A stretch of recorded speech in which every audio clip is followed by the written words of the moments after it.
televidentes amigos, bienvenidos a Enfoque. En pleno estado de excepción, decretado el pasado 16 de mayo por el presidente Lenín Moreno, hubo 8 muertes violentas entre los privados de la libertad y una fuga de 4 reos en la penitenciaría del Litoral. Mientras los problemas de forma y fondo crecen, la poca efectividad de las medidas implementadas para dar seguridad dentro de los centros carcelarios, como vemos, no bastan y la situación ha llegado a su punto más alarmante. Las estadísticas son en realidad preocupantes. En el Ecuador existen 55 centros, de estos 29 son de rehabilitación social y 26 de detención provisional, de los cuales en 33 se reporta hacinamiento. Según últimos informes del ex Ministerio de Justicia, la capacidad de las cárceles en el país es de 28.000 internos y la población actual es de 41.000 presos. Las riñas de las bandas, las llamadas mafias al interior de la cárcel, se viven a diario, sin olvidar que en el CRS Turi, en Cuenca, se siguen procesos de presuntas torturas a privados de la libertad. ¿Qué pasa con los filtros de seguridad, supuestamente aplicados para evitar el ingreso de drogas y armas? Son cada vez más precisos del tema de la incautación de las armas y estos productos. ¿El número de guardias son insuficientes o están capacitados? Lo cierto es que la sociedad se siente indefensa ante esta cruda realidad. ¿Dónde radica el problema de las cárceles? ¿Qué cambios deben darse en la aplicación del sistema carcelario? ¿Qué está haciendo el Estado para parar esta crisis? Para expertos, el problema estaría en el exceso de presos, casi el 30% de reos sin sentencia, la vigencia del COIP que habría generado condenas más fuertes. ¿Cuál será la lectura de nuestros invitados? ¿Se debería sustituir la prisión preventiva por otras medidas? Un tema álgido de análisis con nuestros panelistas. Lisandro Martínez, ex fiscal provincial de la SUAY, ex coordinador también del Ministerio de Justicia y ex director de CRS Turi. Christopher Gallegos, ex subsecretario de Rehabilitación Social. César Sea, activista de los derechos humanos, nos acompañan esta noche en Enfoque. Bienvenidos.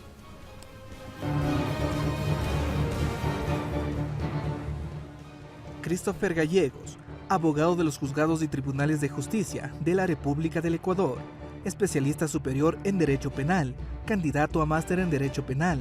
Entre sus cargos, supervisor de seguridad y vigilancia de la Dirección Nacional de Rehabilitación Social, director del Centro de Rehabilitación de Azogues, director del Centro de Privación de Libertad, Región Sierra Centro Norte Cotopaxi, subsecretario de Rehabilitación Social, Preparación y Capacitación en Política Criminal, con el Centro de Estudios Sociojurídicos Latinoamericanos.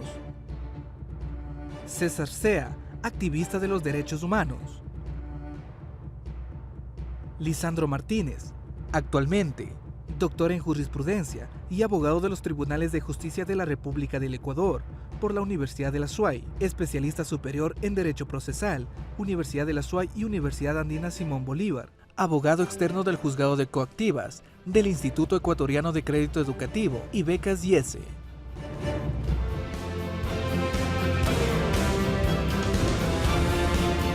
Ahí conocimos el perfil de nuestros invitados, a quienes agradecemos sobremanera su presencia en este programa. Un tema álgido, gracias por acompañarnos. En realidad un tema difícil, creo a ningún ecuatoriano le gusta abordar la situación, sobre todo que se vive en las cárceles del país. Bienvenidos, un gusto que esté con nosotros. Y vamos a empezar este análisis justamente viendo de qué se trata el estado de excepción decretado por el presidente de la República. Tenemos un pequeño cuadro para ir viendo cuál es el papel también de las Fuerzas Armadas y cómo está la situación al momento. Lo habíamos dicho en nuestra introducción, el decreto el pasado 16 de mayo, mediante el cual el presidente declaró el estado de excepción y a nivel nacional en el sistema carcelario. La medida duraría 60 días. Estamos a 10, ¿sí? Pues aparentemente el 16 de este mes estaría la medida levantada, pero habrá que ver qué es lo que sucede, porque este estado de excepción todavía no está dando los frutos debidos. El hacinamiento, lo habríamos mencionado también, 28.000 internos la capacidad de las cárceles y 41.000 son la población carcelaria actual. Estas son las cifras entregadas en los últimos días. Las Fuerzas Armadas, ¿cuál es el papel de las Fuerzas Armadas? Se dispuso que las mismas vigilen los exteriores de las cárceles mientras la policía resguarda el interior. Los guías penitenciarios, según informes del sistema penitenciario, hay un déficit de 3.000 guías o agentes civiles. se suspendió también el derecho a la inviolabilidad de correspondencia, libertad de información y libertad de asociación, reuniones. Asimismo, se dispuso la requisición de casos de extrema necesidad. ¿Cuál es la situación de los presos dentro de las cárceles? El tema de los derechos humanos lo estaremos analizando. Y la presencia policial. En calidad de apoyo provisional existen cerca de 2.300 policías desde hace 3 años ya en nuestro país.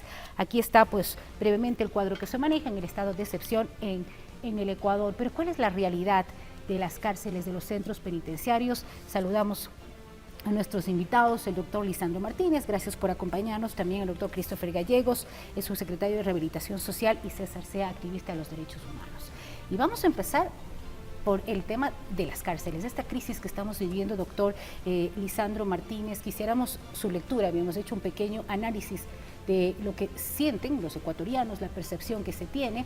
¿Cuál es la lectura ante la situación de la crisis que se vive en los centros de rehabilitación social o llamados centros de rehabilitación social en nuestro país?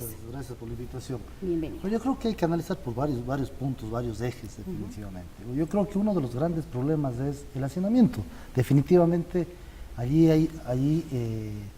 no hay una solución o no hay un proceso adecuado de rehabilitación frente a un hacinamiento. Pero también sí creo que es válido tocar el punto si es que efectivamente el COIP influyó o no en la vigencia del COIP desde el 10 de agosto del 2014, en que la prisión preventiva haya existido o existe un abuso de la prisión preventiva.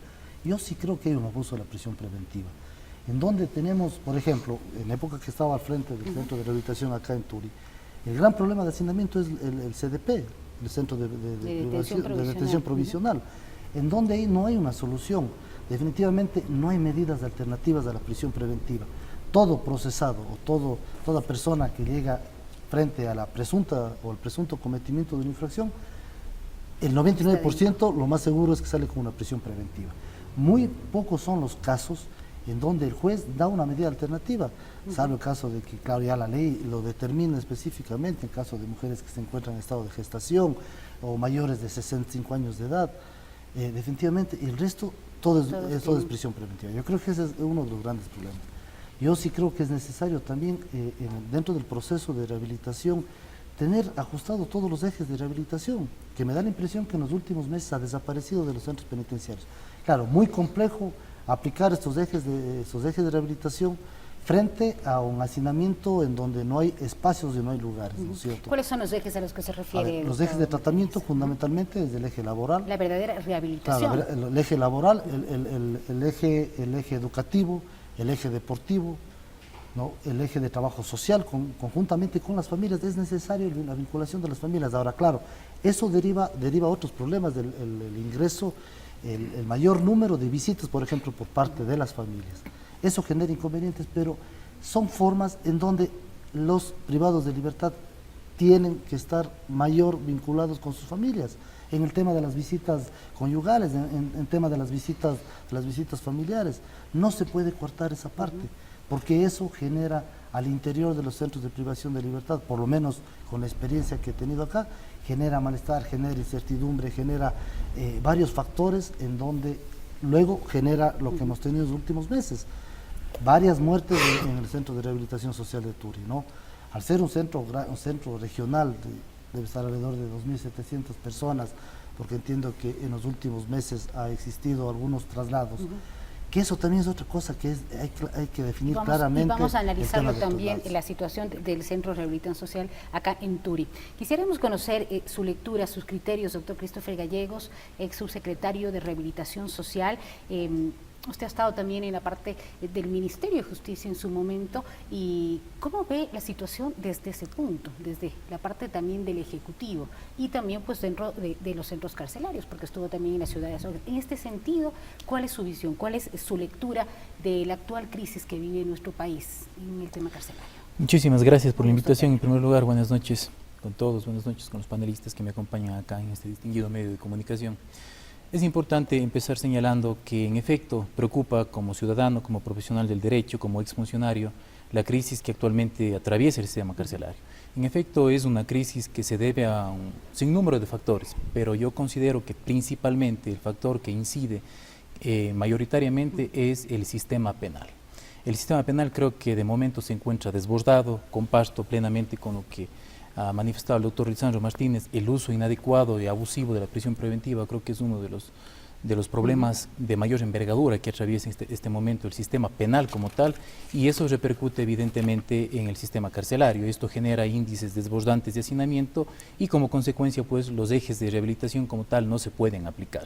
El control no está, digamos, a la orden del día por la cantidad de agentes de seguridad penitenciaria que tenemos de momento frente a las necesidades que requiere, por ejemplo, el Centro de Privación de Libertad Turi. Existen apenas 80 agentes de seguridad penitenciaria para custodiar aproximadamente a 3.000 personas privadas de la libertad.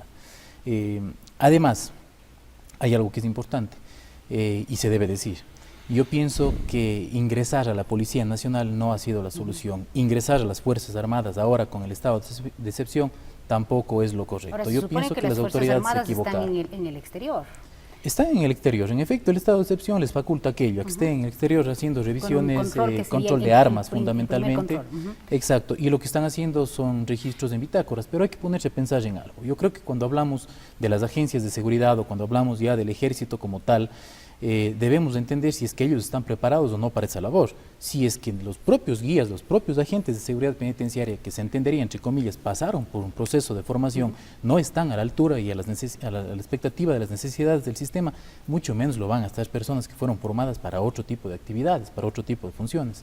Eso obviamente genera un problema enorme. El estado de excepción durará más allá de 40 días.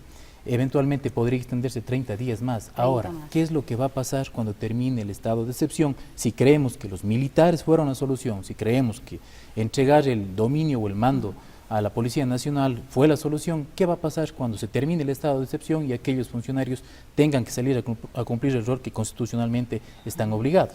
Ese es el tema fundamental. Y vamos a saber también las respuestas, qué es lo que va a pasar, lo conoceremos aquí en pocos minutos. Momento también de saber cuál es el criterio, ¿sí?, en torno ya a los derechos humanos. ¿Cómo lograr una verdadera rehabilitación para reinsertar a los presos a la sociedad? Quisiéramos preguntarle al doctor César C., activista de los derechos humanos. Lo hemos tenido en algunas ocasiones dentro del informativo Cuenca en Directo y la situación sin duda es grave. En la propia ciudad de Cuenca, el CRS Turi, han habido denuncias fuertísimas de presos que dicen que han sido violentados. En este sentido, ¿cuál sería la verdadera reinserción a la sociedad? Buenas noches. Un gusto tenerlo. Los amigos que nos acompañan en el panel y las amigas y amigas que nos escuchan en este programa.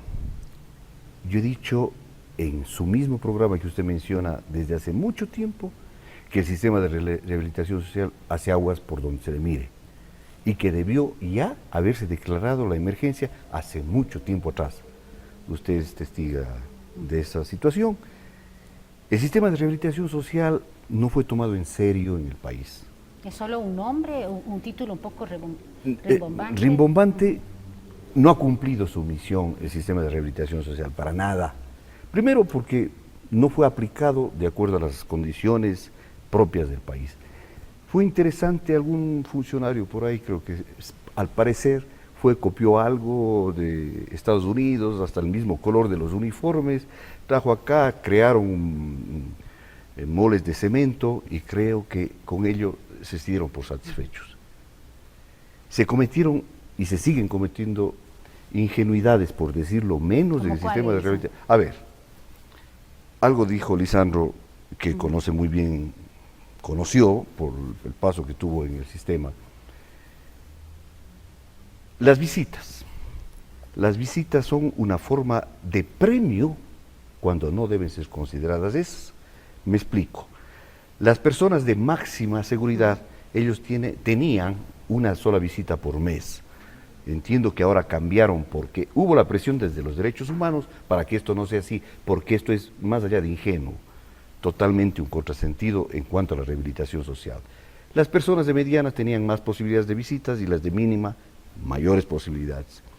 Siempre se les ha dicho cuál es la razón y por ahí salen siempre funcionarios de pronto creyendo que tienen la explicación y con henchidos de sabiduría dicen, pues lo que pasa es que estamos viviendo un sistema progresivo. ¿Y qué tiene que ver, se les ha preguntado, el sistema progresivo en cuanto a las visitas? Dices que se van ganando las visitas. Oye, eso no puede usted jugar con la relación familiar, porque lo que va a pasar es que para que tenga las posibilidades que tiene el de mínima, o sea, de que se le visite con mayor frecuencia, seguramente cuando pasen los años ya nadie le va a visitar. Mucho más tratándose de unos centros regionales como es el de Turi, que viene gente de toda parte del país. Ahora, ¿qué pasa con quienes dicen también, obviamente, esa es la información que tenemos en nuestra redacción, que hay algunos presos o algunos privados de la libertad que tienen en realidad alta peligrosidad, tienen también algunos temas de, no sé si decir, mejores atenciones en este sentido? ¿No sería entonces lo que usted manifiesta? No, es que no es así, no es así. Es posible que la corrupción, que seguramente también está inmersa dentro del sistema de rehabilitación, esté dando prebendas para alguno de ellos, pero estoy refiriendo a cosas concretas y específicas en lo que es la visita familiar. Una persona que está condenada a 25 años, pongo un ejemplo, tiene una visita solamente una vez por mes. Creo que luego de que hubo el pedido y la exigencia de los derechos humanos, cuando estaba Lisandro Martínez, se dio oído y comenzó a dárseles, creo que cada 15 días. Pero hasta ese momento, cuando nosotros pusimos el grito a los medios de comunicación y a la ministra en ese tiempo, Rosana Alvarado, se les daba una vez por mes. Gente que viene de Esmeraldas, una vez por mes, termina dejando de venir, ¿no es cierto?, porque no coinciden las posibilidades de viaje, etcétera. Y cuando esta persona recién pueda tener una visita más frecuente, seguramente, insisto, ya nadie le visita. O sea, no se puede jugar con el sistema progresivo en situaciones que tienen un carácter irreversibles. Y la relación familiar, esa se debe preservar desde un inicio, sin importar la peligrosidad, porque es la relación que le permite irse verdaderamente rehabilitando desde un inicio al ciudadano detenido. Es el modelo que se debería implementar. Entre otras cosas. Que vamos a seguirlo justamente, que vamos a seguirlo analizando. Había mencionado el doctor Lisandro Martínez el tema del Cerece Turi. Usted justamente estuvo un tiempo atrás en esa dirección. ¿Cuál es la realidad que se vive en Cerece Turi? Para los cuencanos, en realidad es un punto, un foco de inseguridad. Sí, eso es lo que obviamente pensamos los cuencanos, porque se creó un centro sumamente grande de alta seguridad en donde hemos visto han sucedido situaciones difíciles que obviamente nos dejan como interrogante en dónde está el tema de seguridad y estamos en realidad sin protección alguna. En este sentido, usted que estuvo dentro de esta dirección, ¿cómo ver Cerece Turi en la ciudad de Cuenca? Obviamente ya se lo creó con otras expectativas y ahora, ¿cuál es la realidad? Así es, obviamente creo que el error fue hacer hacerlo aquí en la ciudad de Cuenca. Yo sí creo que ahí hay un error, pero bueno, ya tenemos el centro acá y creo que en base a eso no estamos en la capacidad, el país no está en la capacidad económica de decir la inversión que se ha hecho de varios millones de dólares, dejar al lado este centro y lo que más necesitamos de centros desde rato por el hacinamiento que tenemos.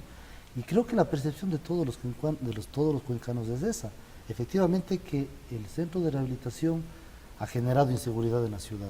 Pero bueno, también yo sí creo que hay que pensar lo siguiente, o sea, los familiares que se trasladan de las diferentes partes del país, yo creo que sí, en alguna manera ha generado estas dificultades en la ciudad. Obviamente yo sí creo que la falta de controles, porque lamentablemente el ingreso de objetos prohibidos es desde varios puntos, desde funcionarios en la parte administrativa que son actos de corrupción, hablemos así, desde parte de la misma policía, fueron procesados algunos policías, agentes penitenciarios, los mismos familiares, o los famosos bombazos que se conoce aquí en la ciudad de Cuenca, o mejor dicho en la zona de Turi, que lanzan pelotas de espuma flex llenos de sustancias prohibidas, armas, celulares.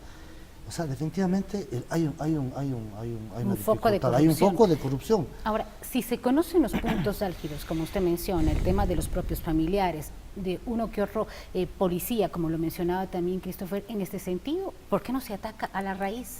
¿Hay mafias dentro de las propias cárceles? A ver, es que el problema es, por ejemplo, en el tema de control se conoce como los famosos payasos, que se introducen en cavidades, sean en las visitas íntimas fundamentalmente, las mujeres. Eso no hay un equipo técnico y, mejor dicho, las normas prohíben. El escáner que se encuentra en los exteriores hace un control exterior del cuerpo, pero no se puede hacer un control al interior. Entonces, lo lamentable, claro, que cuántos casos ha habido que se han detenido a personas y que están siendo procesados y que en un momento dado está el marido y la mujer privados de la libertad. Se ha podido determinar algunos focos con la policía, con los funcionarios.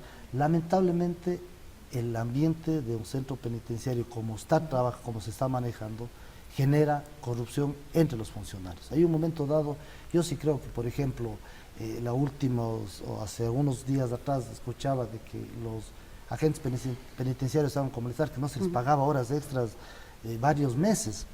Entonces, realmente el sueldo de los agentes penitenciarios yo creo que no llega a $600.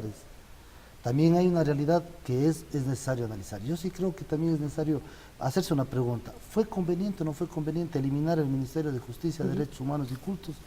Yo creo que ahí, a mi modo de pensar, ahí para mí hubo un error.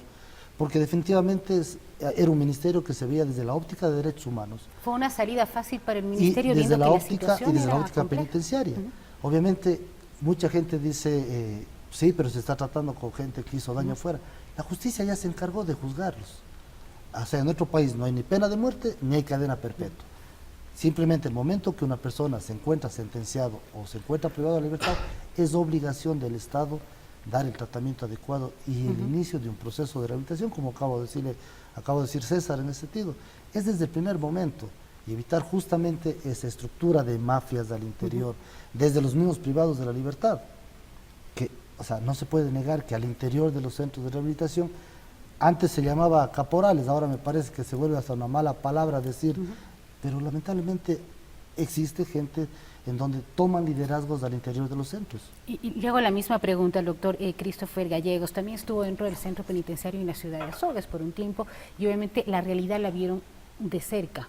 Al conocer este tipo de situaciones, el tema de los policías, de los familiares de los presos, ¿qué es lo que se tiene que hacer? ¿Cuál es la solución para parar y cortar de raíz? Bueno, yo le voy a revelar algo que es sumamente importante y que creo que todo el país debe conocer.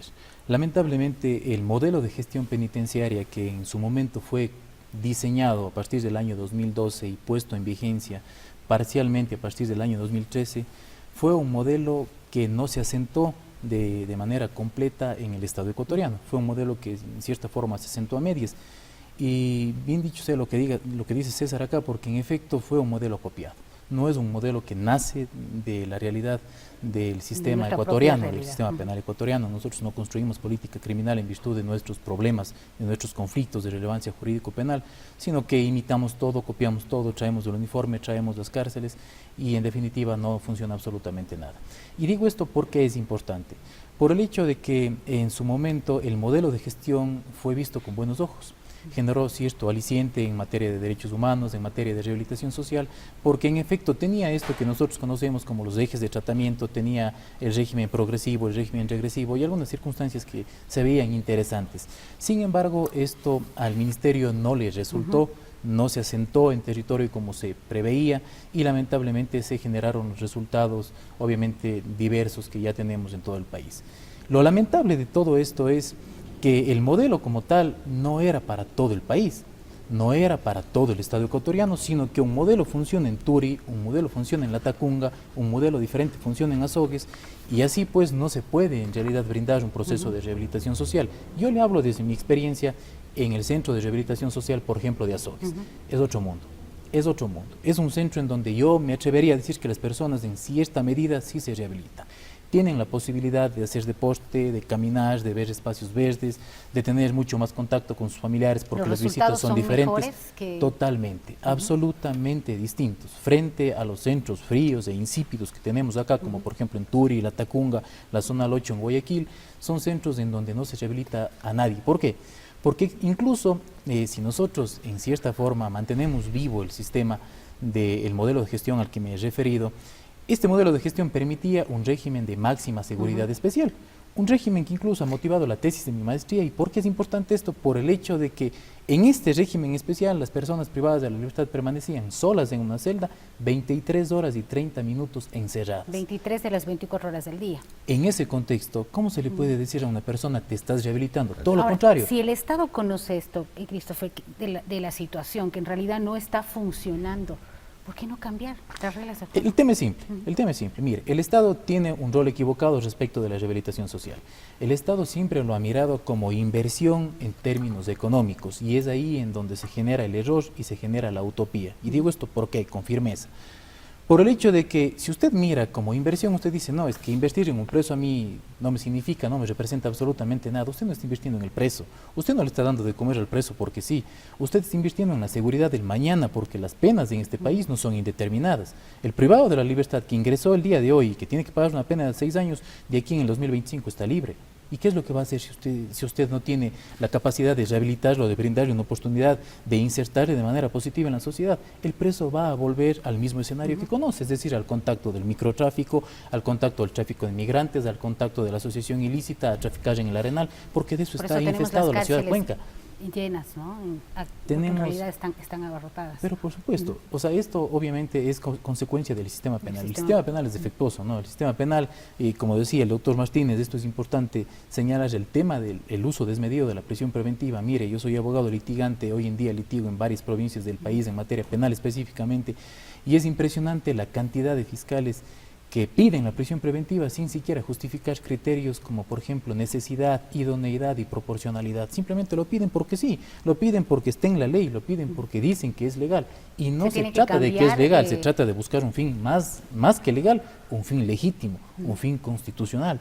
Entonces, mientras tengamos un sistema penal que lleve a todo el mundo a la cárcel y tengamos una cárcel que no rehabilita, que no clasifica, que no separa, que no ofrece los espacios, esto no va a cambiar. Y mientras el Estado tenga la visión de que esto es inversión, esto es gastar porque sí, gastar en nada, olvídese, la inversión es social, no es económica. Bueno, y vamos también a conversar cuánto le cuesta al Estado mantener a cada uno de los presos. Se habla obviamente de 41.000 en nuestro país. Vamos a la pausa publicitaria, regresamos en breve para conocer justamente este tema, las soluciones, qué es lo que plantean los diferentes sectores de la localidad en lo que sucede en nuestro país con la crisis penitenciaria. Venimos enseguida.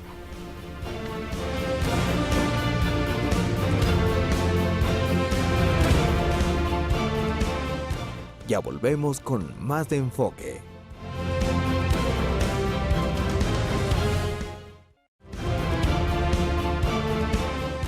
Ahora continuamos con más de Enfoque.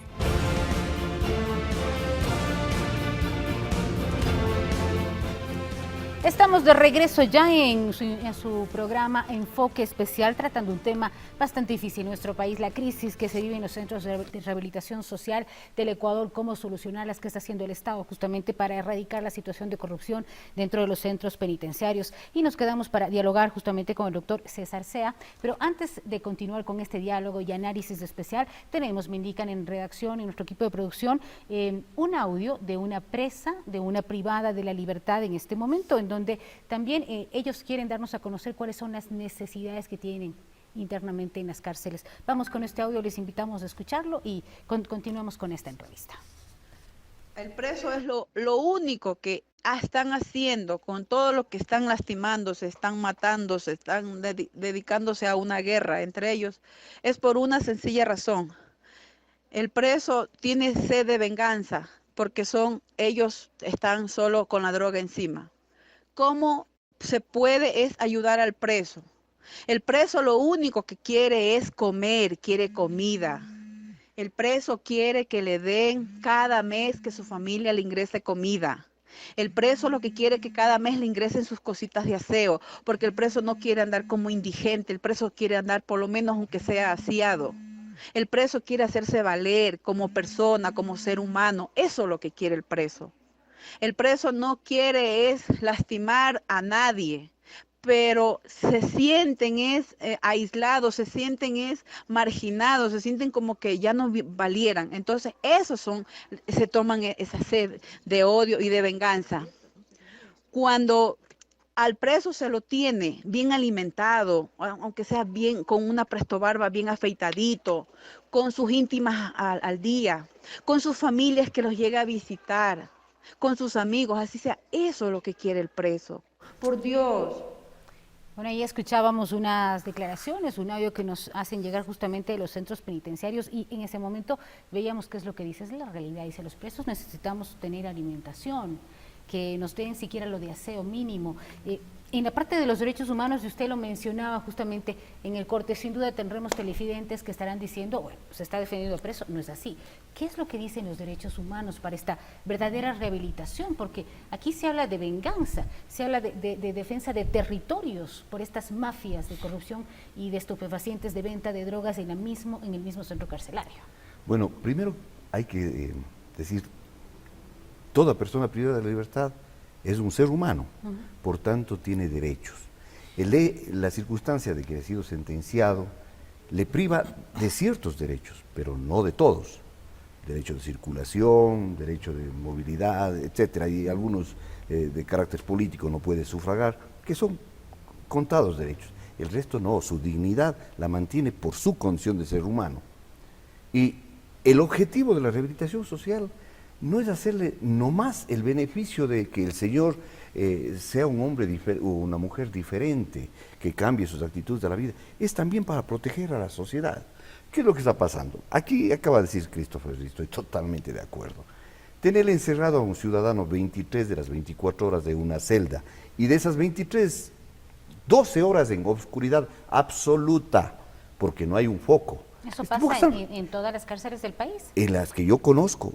Aquí, excepto en Azogues. En Azogues efectivamente es diferente, porque pueden salir al patio y todo lo demás. ¿En el centro de rehabilitación en Turi se maneja de esta manera, doctor Lisandro Cuando Martínez? nosotros llegamos al centro de rehabilitación a Turi, efectivamente en los máxima B había ese régimen. 23 horas privados de la libertad en una celda, uno por celda, y salían 1 hora al patio. Cuando llegamos nosotros cambiamos esa política, variamos, aumentamos el número de horas a patio. Obviamente eso genera una dificultad siempre, porque aquí en el caso de Turi, el pabellón de máxima B maneja el humo. Es el único pabellón donde siempre ha estado manejando la policía, la unidad especial de la policía. Que no debería hacerlo. La ley no le permite. No debería. Pero lamentablemente ahí sí hay otro problema. O sea, no tenemos la capacidad de los números de agentes penitenciarios. Se acabó la plaza. De penitenciarios para poder manejar al interior de los centros de rehabilitación. Lo que dijo hace un momento Christopher es real. Ni los militares, ni las Fuerzas Armadas, ni la Policía Nacional puede estar en un centro de rehabilitación, porque eso no lo dice la ley. ¿Quiénes deberían? Que solo quienes están... Exclusivamente la Policía Nacional debe estar al exterior, al exterior, y los agentes penitenciarios bajo el control. Pero lamentablemente con el número de agentes penitenciarios es imposible controlar, como decían, uno frente a 200. ¿Qué hacen? Y lamentablemente ahí, en ese momento, el agente penitenciario es un privado más de la libertad, simplemente con la diferencia que tienen las llaves de la puerta.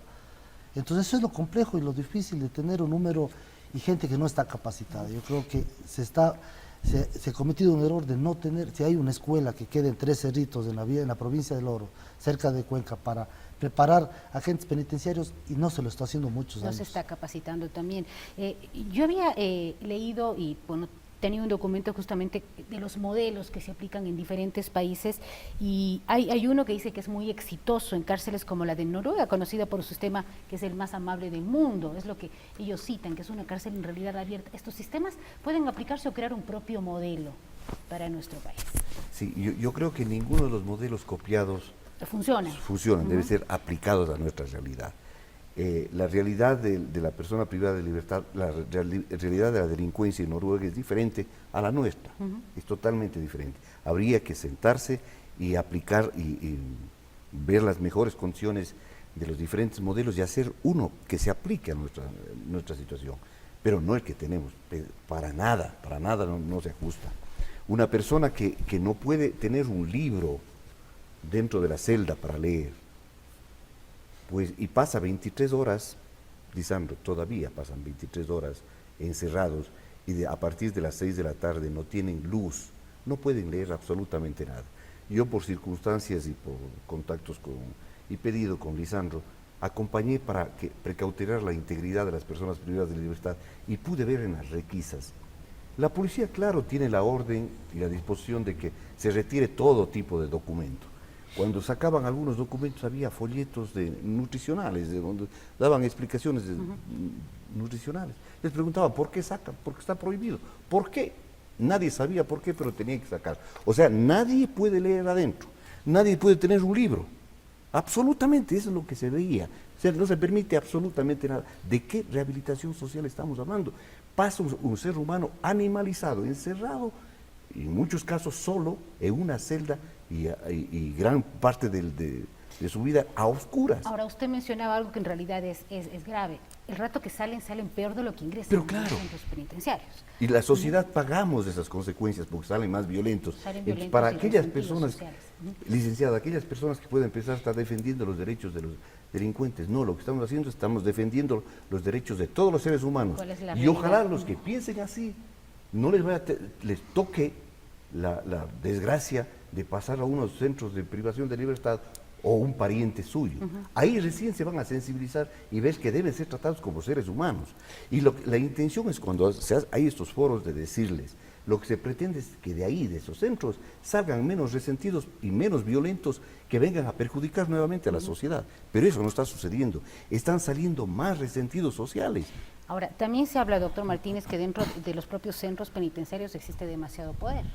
Y este tema de la corrupción que lo hemos citado brevemente, pero en las requisas se ve obviamente el tema de las armas, de la droga que usted justamente ya nos comentaba. Pero sí es preocupante el hecho de que dentro de los centros se conoce quiénes son estas bandas o los jefes o quienes manejan estas mafias y tienen, según también se cita, pues tendrían algunas bondades dentro de la propia cárcel. ¿Esto se está dando, se conoce?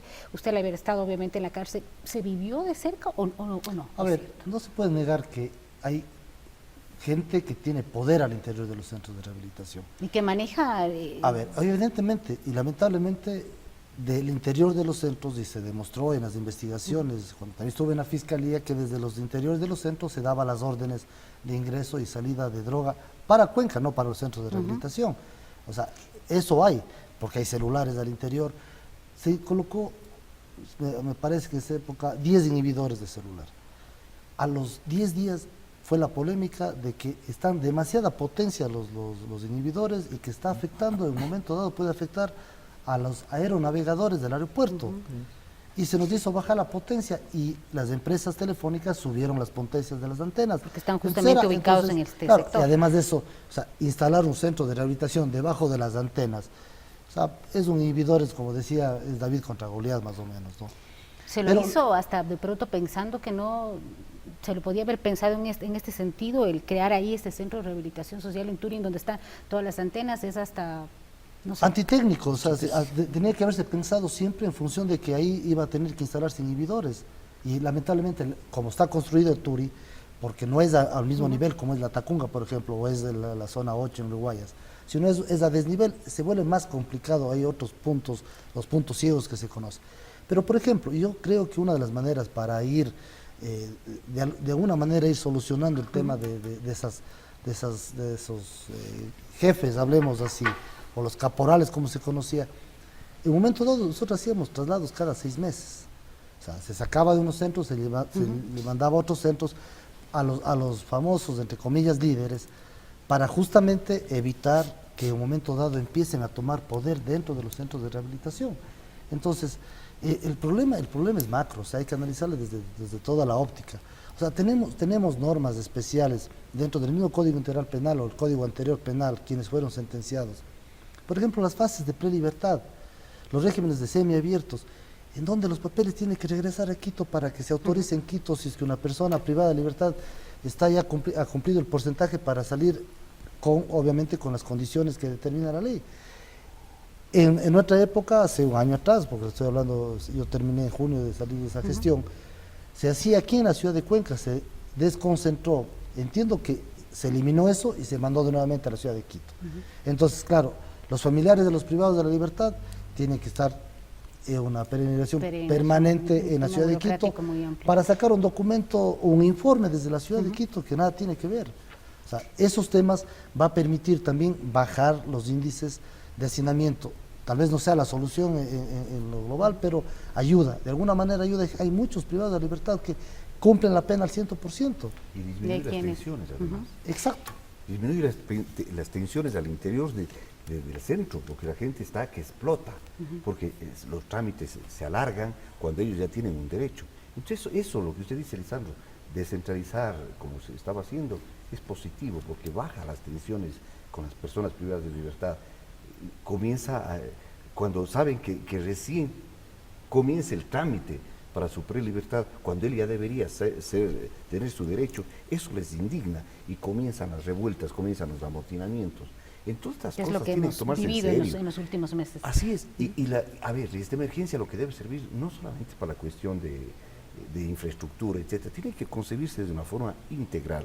Por eso nosotros desde los derechos humanos venimos desde hace años, Lisandro, y le hemos dicho a la doctora ese tiempo Alvarado, no fue posible, crear una verdadera inspectoría penitenciaria que llegue a los diferentes centros y esté revisando todos los modelos, la gestión administrativa. ¿Qué es lo que se dice? Que cuando una persona ingresa al centro, deberá ser estudiado debidamente, diagnosticado y hacerse un proyecto de vida. ¿Usted cree que hay eso? No hay absolutamente nada. ¿Cómo se les ubica a las personas privadas de libertad? ¿Cuántos años el juez le dio? Pues usted si le dio tantos años se va a tal lugar, pero nada más. No se hace el famoso estudio, el diagnóstico ni el proyecto de vida. Es todo una farsa. Todo queda en letra muerta. Y eso tendría que cambiar, ¿verdad? Claro. Eso es lo que se tendría que cambiar. Christopher, si quisiéramos también saber su punto de vista. Usted lo menciona, el ejemplo que se vive dentro de la cárcel de Azogues, en donde usted estuvo, y también pues la contraparte, el tema del Estado, decía yo. Usted estuvo en ese momento en la subsecretaría. ¿Por qué todos los cambios que usted nos menciona no se lo plantearon? Mire, hay dos temas importantes. El primero que usted me pregunta, que es, yo creo que para mí fue una de las experiencias determinantes en este sistema. Yo me quedé en el sistema penal, me gustó el sistema penal Luego precisamente por mi experiencia en el Centro de Rehabilitación de Azogues. De verdad que es un centro absolutamente distinto, empezando por el tema de la infraestructura. Es un centro que brinda otro tipo de espacios, que brinda quizás contacto con la naturaleza, y quizás eso puede ser de bastante ayuda en un centro de privación de libertad donde una persona está sometida generalmente a encierros. Restringirle al preso más de lo que restringe la pena es algo que ya es ilegal, es algo que raya ya en la tortura. Y ventajosamente en Azogues es uno de los centros en donde este tipo de circunstancias no se ven. Los privados de la libertad todos tienen acceso al mismo tiempo de visitas, todos tienen acceso a alimentación. En alguna época en el centro de privación de Azogues yo diría que se manejaba por el acuerdo que tenían los privados de la libertad, porque ellos mismos imponían la disciplina, ellos mismos se proponían los proyectos para generar, por ejemplo, capacitaciones con SECAP, oportunidades productivas y un sinnúmero de alternativas que en efecto de ese centro deben ser modelos. Mire, yo hice algo importante con el ex gobernador de la SUAY, con Javier Enderica, cuando él estuvo de coordinador zonal en el Ministerio del Deporte. Fue en el año 2014 que Ecuador clasificó al Mundial. Yo le decía a la ministra Lady Zúñiga, tenemos que experimentar con los privados de la libertad, tenemos que saber qué es lo que tenemos que hacer a efectos de ver un cambio en ellos. Queremos generar un cambio, sobre todo conductual. Le dije a la ministra sobre mi riesgo. Específicamente le dije que bajo mi riesgo, bajo mi responsabilidad, yo quería que los privados de la libertad presenciaran los partidos de la selección, pero los partidos de la selección tenían una particularidad, que eran en la noche. Conversé con Javier Enderica, me brindó todo el apoyo, llevamos una pantalla gigante para que vieran los partidos del Mundial, y en efecto la ministra me dijo, bueno, so pena de destitución, perfecto, tú te encargas del tema. Si alguien se fuga, si alguien se va, porque la actividad es en la noche, que nunca había una actividad en la noche, una actividad nocturna así abierta en un centro de privación de libertad, perfecto, tú eres el responsable. Y en efecto nosotros aplicamos uno de los principios de rehabilitación, que es que la vida del privado de la libertad adentro sea lo más similar posible a lo que es afuera, obviamente con los propios efectos de la sentencia condenatoria, la restricción del espacio físico, de la libertad ambulatoria como derecho constitucional. Sin duda el tema de los derechos humanos y lo que usted dice es correcto, pero ¿qué dicen los ciudadanos? Si es un criminal, un asesino, debería tener una sanción. Y ahí el tema de la represión. La sanción está ya inmersa en el mismo hecho del espacio físico en donde habita esa persona. Pero la ciudadanía en general debe preguntarse qué es lo que pasa si a esa persona técnicamente, yo no voy a decirle rehabilitamos, porque yo no creo en la rehabilitación. El propio Código Orgánico Integral Penal en la exposición de motivos dice que rehabilitar a una persona técnicamente es imposible. ¿Por qué? Porque no los conocemos. Porque una persona que está habilitada socialmente, es decir, usted tuvo educación, tuvo trabajo, tuvo relaciones con diferentes personas, tuvo posibilidad de insertarse en el ámbito cultural, conoció, estudió idiomas, no sé. Usted estando habilitada, comete un error, se deshabilita y pasa al sistema penitenciario. En el sistema penitenciario debemos ser lo suficientemente capaces para, conociendo su habilitación, su deshabilitación, rehabilitarle nuevamente a los estatus anteriores. Eso es algo que no sucede. Eso no pasa en el país. ¿Para qué nos vamos a hacer utopías que no se van a realizar jamás? Pero yo sí creo en que por lo menos a una persona privada de la libertad podemos darle la oportunidad. ¿Cómo? Haciendo lo que decía César, manejando el sistema de diagnóstico individualizado. Yo debo conocerle a la persona que está ingresando, debo saber quién es, qué actitudes tiene, qué aptitudes tiene, si tiene trastornos de personalidad, si tiene problemas psiquiátricos. Fíjese usted que en la cárcel de Cotopaxi, en La Tacunga, cuando yo dirigí el centro regional, existían personas que eran psiquiátricos, pacientes psiquiátricos, que no podían estar privados de la libertad en un centro carcelario, debían estar en un centro psiquiátrico bajo una medida de seguridad. Sin embargo, los tenemos en las cárceles. Estas personas representan no solo un riesgo para los demás, un riesgo para sí mismos. Habían personas que se incendiaban, se quemaban vivas, solas en los pabellones. Tiene que haber una selección, una elección correcta de todos los presos, ¿no? Para determinarlos en ese sentido, un diagnóstico. Vamos a invitarles a una pequeña pausa publicitaria. El tiempo corre rápido en Enfoque. Venimos en breve con más para también sacar las conclusiones, muchos temas por tratar, importantes criterios que se abordan en esta noche en su programa Enfoque. Regresamos.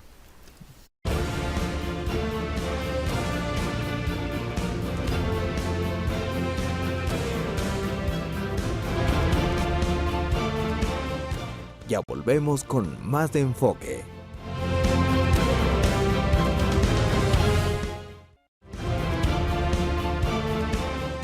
Ahora continuamos con más de Enfoque.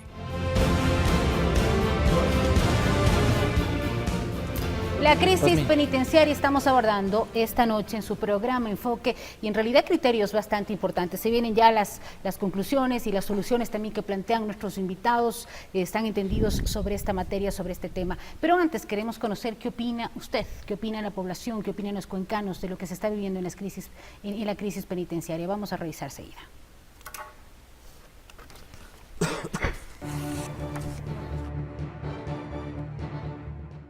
¿Cuáles considera que son los principales inconvenientes en las cárceles del país? Que revisan todo, pero ¿cómo es lo que pasa? Cuchillos, pasa tanta cosa, esos son los mismas gente de ahí que trabaja, que tienen contactos para eso, es de estas cosas, que se entran, no se acaba el tráfico no se acaba, pero tienen las mismas autoridades, la culpa para todo esto, las mismas autoridades. Ojalá ahora que se fueron esos coroneles que van a poner ahí creo que están poniendo ahí una oficina, ojalá calme esto. La corrupción del manejo, no solo de las cárceles, de todo el país, que repunta donde está el lupen del proletariado. La mala administración, cuando no está bien la cabeza no puede estar bien los pies.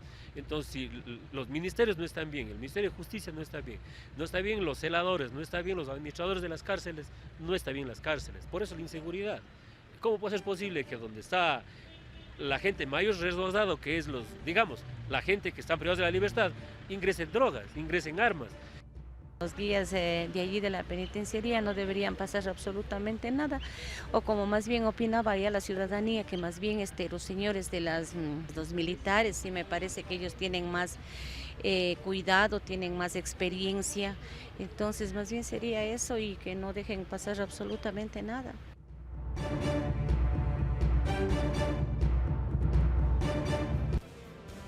De la ciudadanía es que el hecho de que salgan los militares o estén ahí en los exteriores de los centros penitenciarios sería positivo. La realidad es otra, según nuestros invitados. Estamos ya por concluir, quisiéramos justamente el tema de lo que usted planteaba.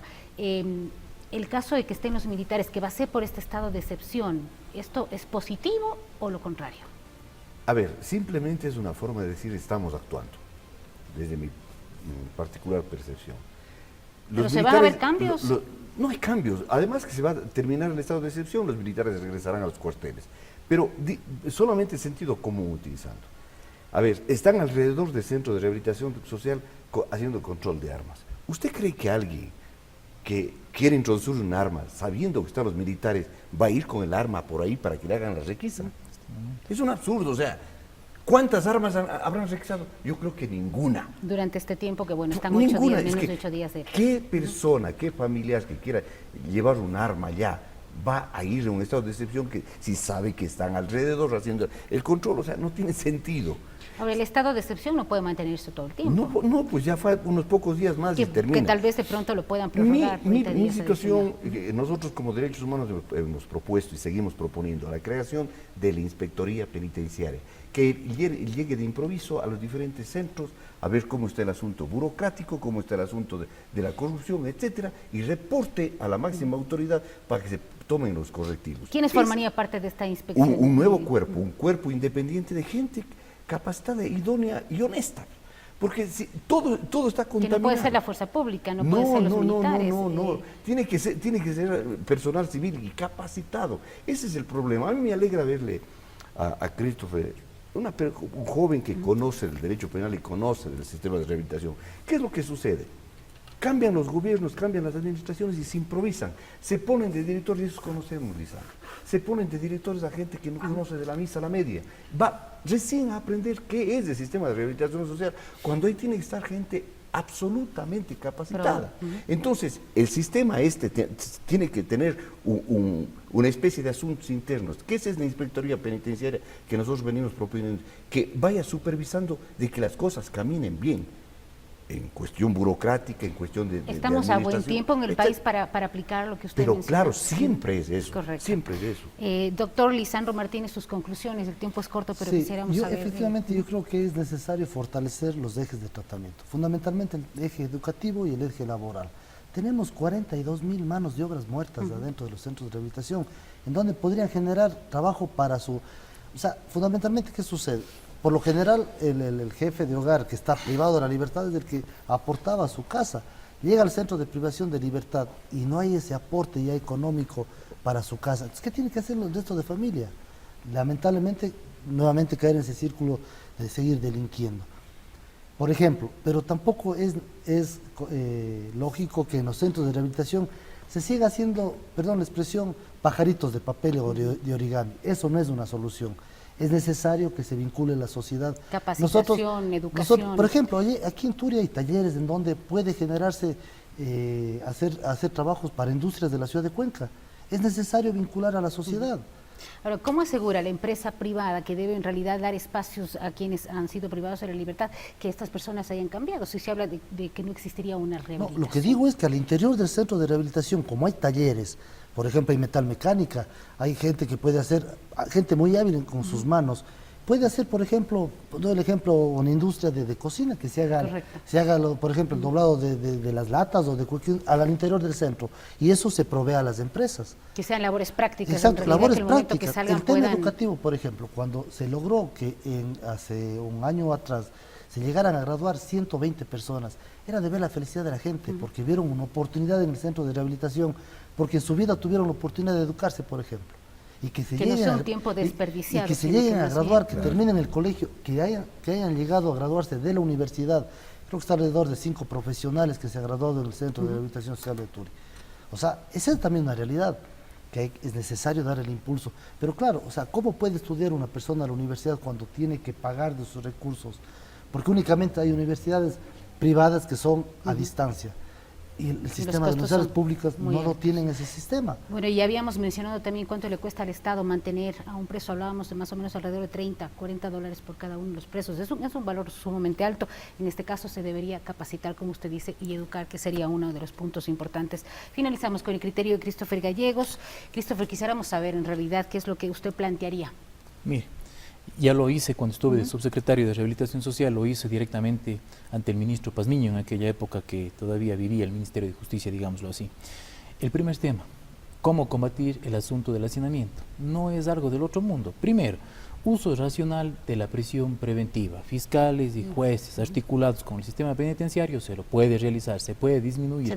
Hay que cambiar varias medidas. No necesariamente, lo que se tiene que aplicar es de una manera correcta, lo que se tiene que entender es de una manera correcta. Debatir con los propios jueces en la parte legal. Por supuesto, es un tema estructural ya del sistema de justicia.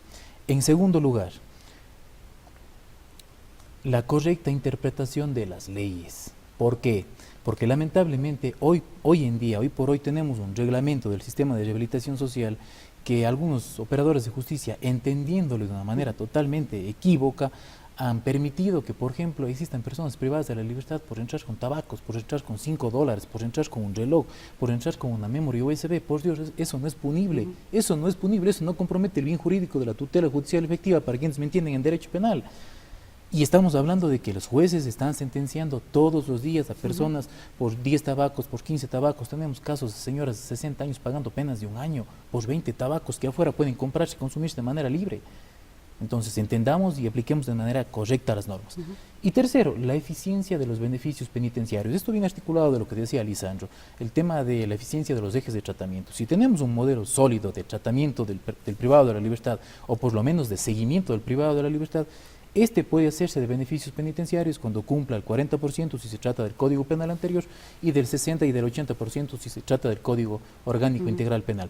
Esto debe ser una solución para ir diezmando un poco la cantidad de personas que tenemos en el sistema carcelario, sin que ello suponga, como hoy que el Servicio de Rehabilitación Social ha tomado una medida y ha dicho, no, todos los que están con el 40 tienen que irse, todos los que están con el 60 tienen que irse. Tampoco es la solución, porque no sabemos si en efecto se rehabilitaron o no, o si en efecto tomaron o no esa oportunidad, tomaron de la mano el sistema para caminar de mano de la norma. Consecuentemente, esas son las propuestas que incluso en su momento ya se hicieron. Yo propuse un nuevo reglamento del sistema de rehabilitación social. ¿Se les va a volver a proponer por su parte? Por supuesto, de mi parte siempre estaré predispuesto para proponer soluciones para que lamentablemente esta crisis termine. Quiero terminar con algo que es sumamente importante.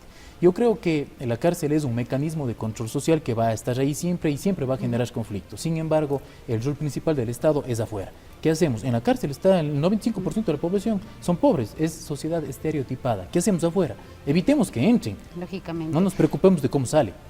Y eso lo hemos dicho también, el hecho de que tengamos 41.000, cerca de 42.000 presos en las cárceles de nuestro país, no quiere decir que la justicia está haciendo lo correcto. Hay que tomar mucho en cuenta esta situación. Estamos ya sobre el tiempo. Tengo además 15 segundos. Tenemos que tener presente algo, que la delincuencia afianza sus raíces donde la sociedad crea injusticias, inequidades. O sea, son resultado de esta sociedad, de estas cuestiones estructurales injustas. Por eso tenemos la cantidad de lo que dice Christopher, de gente pobre, de gente que no tuvo educación, no tuvo afecto. Muchísimas gracias por acompañarnos, al doctor Lisandro Martínez, siempre gustó tenerlo en su casa, Unción Televisión, doctor Christopher Gallegos y también pues a César Sea. Gracias por acompañarnos en este tema que es importante y en realidad tal vez necesitemos un segundo programa, la segunda parte de lo que sucede en nuestro país con la crisis penitenciaria. Gracias por estar junto a nosotros. Buenas noches.